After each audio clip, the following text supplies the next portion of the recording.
पंजाब राष्ट्र में पटियाला नाम का एक गांव था। उसके इर्द गिर्द सारी जगह खेत से हरे भरे थे। अचानक क्या हुआ पता नहीं, लेकिन पिछले 5 साल से उनके खेत और नदी सब सूखे पड़े थे। भूमि के नीचे वाला पानी भी सूख चुका था। धरती के अंदर पानी ना होने के कारण हैंडपंप से पानी निकालना बंद हो चुका था। सब गांव वाले मिलकर अपनी परेशानी के बारे में जब गवर्नमेंट से विनती किए, तब गवर्नमेंट रामलाल नाम के एक व्यक्ति को वाटर टैंकर के माध्यम से पानी सरबराह करने का परमिशन दिए। तब पटियाला गांव में रामलाल का वाटर टैंकर हॉर्न मारते हुए अंदर आया। लॉरी से नीचे उतरकर रामलाल घड़ों में पीने का पानी भर रहा था। इतने में रामलाल के पास मुकुंद नाम का एक 50 साल का व्यक्ति आकर, रामलाल भाई, आप हमें 5 साल से पानी दे रहे हैं और एक घड़ा पानी के लिए आप 50 रुपए ले रहे हैं। चंडीगढ़ जैसे बड़े शहर में भी एक घड़ा पानी के लिए सिर्फ 20 रुपए होता है। ठीक है सोचकर अगर हम चुप बैठे तो आप कम से कम घड़ा पूरा भरने तक नहीं दे रहे हैं, आप धोखा कर रहे हैं। ये बात सुनकर रामलाल गुस्से में, क्या कहा? मैं धोखा दे रहा हूँ? इतनी मेहनत करके आप लोगों तक पानी पहुँचा रहा हूँ तो आप मुझे धोखेबाज कह रहे हो? देखिए, इस पानी को बेचने के लिए मैं यही दाम लूंगा। मंजूर है तो लीजिए, वरना नहीं। बस इतना ही, बेकार का समय बर्बाद मत कीजिए। वैसे भी आप तो आपके लड़के ध्रुव के साथ चंडीगढ़ जाने वाले थे ना, आपको क्यों इस गाँव की इतनी चिंता हो रही है? जाइए जाइए, कहते हुए गाँव वालों से। देखिए, इसने मेरी बेइज्जती की है। इसके साथ साथ आज आप सबको भी मैं एक पानी बूंद तक नहीं दूंगा। फिर वो अपने वाटर टैंकर को बंद किया और उसे लेकर चले गया। मुकुंद के साथ साथ सारे गांव वाले दुखी होकर अपने अपने घर चले गए। उस रात आसमान में एक टूटा हुआ तारा दिखाई दिया। मुकुंद अपने घर के आगे कुछ गहरी सोच में बैठा हुआ था। तभी घर अपने लगेज बैग के साथ उसका 20 साल का बेटा ध्रुव आया। उसे देखकर उसके माता पिता बहुत खुश हुए। माँ, बहुत प्यास लगी है, पानी दीजिए। वो सुनकर माँ रामलाल और मुकुंद के बीच हुए झगड़े के बारे में बताई। सब सुनकर ध्रुव अपने घर से बाहर निकला और अपने दोस्तों से मिला। सारे लोग मिलकर रामलाल के घर गए। ध्रुव और उसके दोस्तों को देखकर रामलाल बाहर आकर, क्या तुम्हारे परिवार वालों ने तुम्हें भेजा है? अगर आप सब में कोई भी मर भी रहा हो ना, तो तब भी मैं एक बूंद पानी नहीं दूंगा। बाप रे, इतना दम है कि मेरे ही घर आए और वो भी मेरी ही बेइज्जती करने के बाद। ध्रुव और उसके सारे दोस्त दुखी होकर वहाँ से बाहर निकले। रामलाल ये सब देखकर हंसने लगा। तब ध्रुव और उसके सारे दोस्त चौपाल के सामने आकर बैठे। ध्रुव के दोस्तों में से एक, ध्रुव, अब क्या करें? ध्रुव सोचते हुए इधर उधर देखा तो उसके आगे एक बुलेट नजर आया। फिर सुबह हो गई।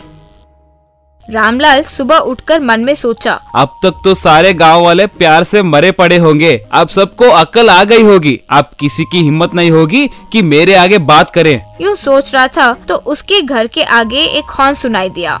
रामलाल कौन है सोचते हुए बाहर देखा तो आगे ध्रुव अपने मोटर बाइक वाटर टैंकर के साथ नजर आया। रामलाल फिर वो मोटर बाइक को वाटर टैंकर के साथ जुड़ा हुआ देखकर बहुत दंग रह गया। फिर रामलाल ध्रुव से, एक टैंकर से 4 घर में पानी आएगा, फिर बाकियों का क्या? सबको मेरे पास ही आना होगा, यूं गर्व से कहा। जैसे ही वो कह रहा था, उसके घर के आगे ध्रुव के दोस्त और 5 मोटर बाइक वाटर टैंकर को लेकर आ गए।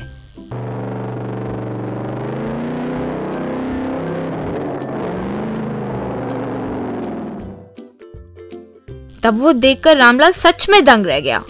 फिर ध्रुव रामलाल से, चाचा जी, अब हमें आपकी वाटर टैंकर की जरूरत नहीं है। अब आप खुद सोच लीजिए, क्योंकि आसपास के 30 गांव में सबके पास अपना अपना वाटर टैंकर बाइक है। यूं हंसते हुए सब निकल पड़े। फिर ध्रुव और अपने सारे दोस्त वाटर टैंकर के माध्यम से गांव में सारे लोगों को पानी देने लगे। तभी रामलाल वाटर ऑफिसर और पुलिस को लेकर आया।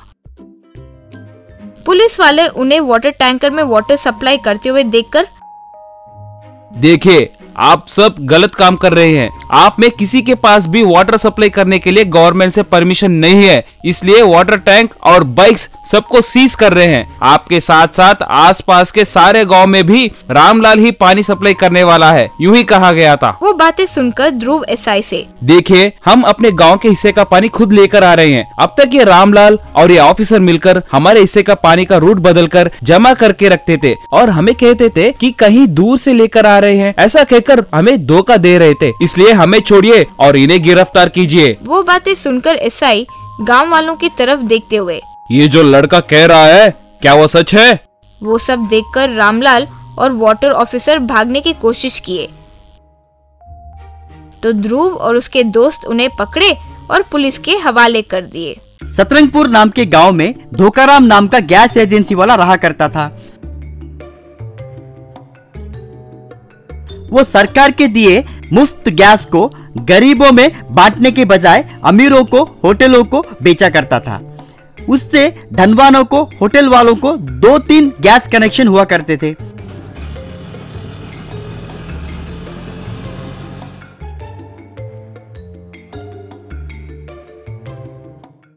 गरीबों के घर मगर गैस कनेक्शन नहीं हुआ करता था।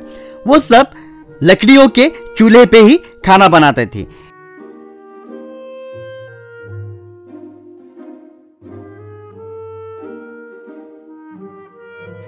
एक दिन नवीन, क्या है जी आप कर रहे हैं? सरकार सबको मुफ्त में गैस बांट रही है, वो उन्हें क्यों नहीं पहुंच पा रहा है? वो अनपढ़ है, इसलिए इतने दिन आप लोग उन्हें धोखा दे रहे।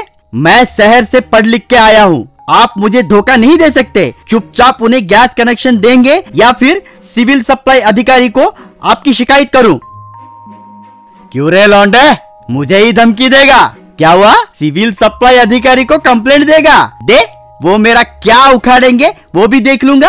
वो मेरे काम में दखल ना दिए तो मिनिस्टर को बोल के उन्हें सस्पेंड करवा दूंगा। ये उन्हें डर है, इसलिए कोई भी मुझे टच करने के लिए भी हिम्मत नहीं करेंगे। मेरे सर्विस में तेरे जैसे गर्म खून के लौंडों को बहुत देखा है, वो सब अब सड़क पे भीख मांगते फिर रहे हैं। मेरे साथ पंगा लेगा तो तेरी भी हालत वही होगी। नवीन को उसे डायरेक्ट कुछ नहीं कर सकते, ये बात समझ में आ गई।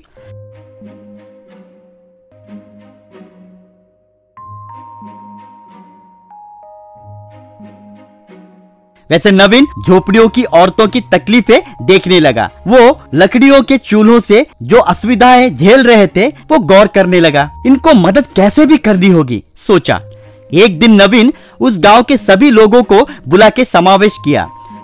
वो उनसे, देखिए, आप बिना गैस कनेक्शन के कितनी तकलीफें उठा रहे हैं ये मुझे मालूम है। सरकार ने दिए कनेक्शंस को वो धोकाराम आप तक नहीं पहुंचा रहा है, इसलिए मैं आप सबको फ्री में प्राइवेट गैस कनेक्शन देने के बारे में सोच रहा हूँ। प्राइवेट गैस कनेक्शन बोले तो बहुत खर्चा होगा ना बेटा, उतना पैसा हमारे पास कहाँ आएगा? आपको 1 रुपया भरना नहीं होगा माँ, पर आपको थोड़ा मेहनत करना होगा। हर घर में गाय, भैंस, बकरी जैसे जानवर तो है ना, आप रोज उनके गोबर को लाकर मुझे दे दीजिए, बस तब आपको निरंतर गैस आता ही रहेगा। वो आश्चर्य हो गए। वैसे वो सब अपने घरों में गाय के, भैंस के गोबर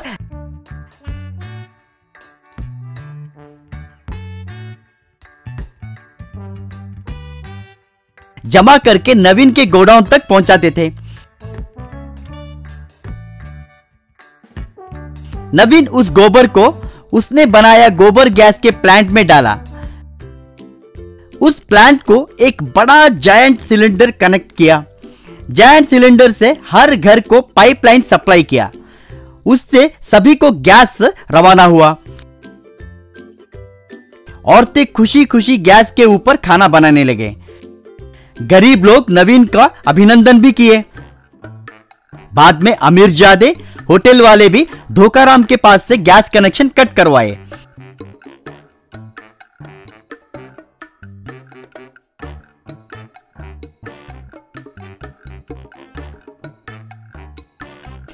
नवीन को पैसे देकर उन्हें भी गोबर गैस कनेक्शन देने के लिए विनती किए। नवीन ठीक है बोला। वैसे धोकाराम का धंधा पूरी तरह से चौपट हो गया और वो सर पकड़ के बैठ गया। उससे वो अपना गैस एजेंसी भी बंद कर दिया। नवीन के गोबर गैस के बारे में न्यूज़पेपर में भी आया। उससे नवीन को बहुत सारे गांव से ऑर्डर्स भी आने लगे। नवीन उस जायंट गैस सिलेंडर को गुड्स रेल में डालकर गांव-गांव जाने लगा। उन गांवों में गोबर गैस प्लांट रखकर जायंट गैस सिलेंडर रखा। पैसे वालों से या फिर कमर्शियल में इस्तेमाल करने वालों से ही पैसा वसूल करता था। गरीबों को मगर फ्री में कनेक्शन देता था। उससे नवीन को रोजगारी मिली और गरीबों को फ्री में गैस भी मिला। वैसे वो गैस सिलेंडर ट्रेन जिस किसी भी गांव में रुकती थी